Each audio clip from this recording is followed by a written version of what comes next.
வாங்க friends, cauliflower pakoda பண்ணலாம். Evening snacks. Cauliflower பொடிசு முழுசாக பிச்சு வச்சுக்கோங்க. அதுக்கப்புறம் இந்த இதுக்கு தேவையான மசாலா ஐட்டம். இது என்னென்ன பாப்பா போட்டிருக்கு? கடலை மாவு, முட்டை, அப்புறம் மிளகாய். ஒரு பேஸ்ட் தயாரிக்கணும். அது வந்து காஞ்ச மிளகாய், மஞ்சள், உப்பு, அதுக்கு என்னப்பா, இஞ்சி, பூண்டு இதெல்லாம் சேர்த்து அரைச்சு எடுத்துக்கிட்டோம் மக்களே. இப்போ அதில் காலிஃப்ளவர் போடலாம்.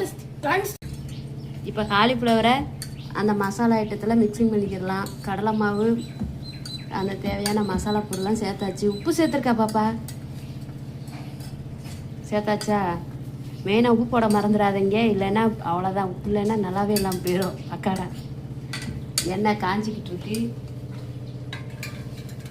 இங்கே ரெடி ஆகிக்கிட்டு இருக்கு பக்காடா போட. இந்த மாதிரி இந்த அளவுக்கு ஒட்டுற அளவுக்கு நீங்கள் பண்ணிக்கோங்க. நல்லா இந்த மாதிரி மிக்ஸ் பண்ணிக்கோங்க. இப்போ எண்ணெய் காஞ்சிருச்சு. இப்போ போடும்போது கையில் பட்டுருன்ட்டு நாங்கள் கரண்டியை வச்சு போடுறோம். நீங்கள் அதுக்குன்னு தனியாக வேறு ஏதாவது வச்சுருந்தீங்கன்னா எடுத்து உள்ளே போட்டுக்கோங்க. இடுக்கி வச்சுருந்தாலும் அதை வச்சு எடுத்து போட்டுக்கோங்க.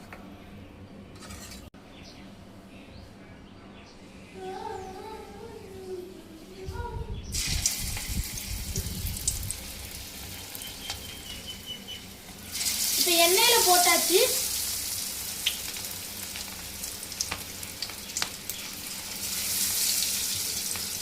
இப்போ போட்டாச்சு. நல்ல பொன்னிறமாக அது வேகந்துச்சு வச்சு வைங்க. பொன்னிறம் மாதிரி வர வரைக்கும் பொரி விடுங்க.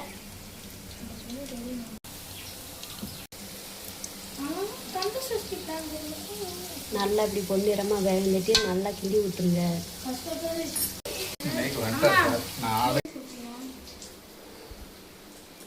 சாப்பிட்டு பார்த்து சொல்லு. சூப்பரா வந்துருச்சு ஃப்ரெண்ட்ஸ். நீங்களும் உங்க வீட்ல ட்ரை பண்ணி பாருங்க.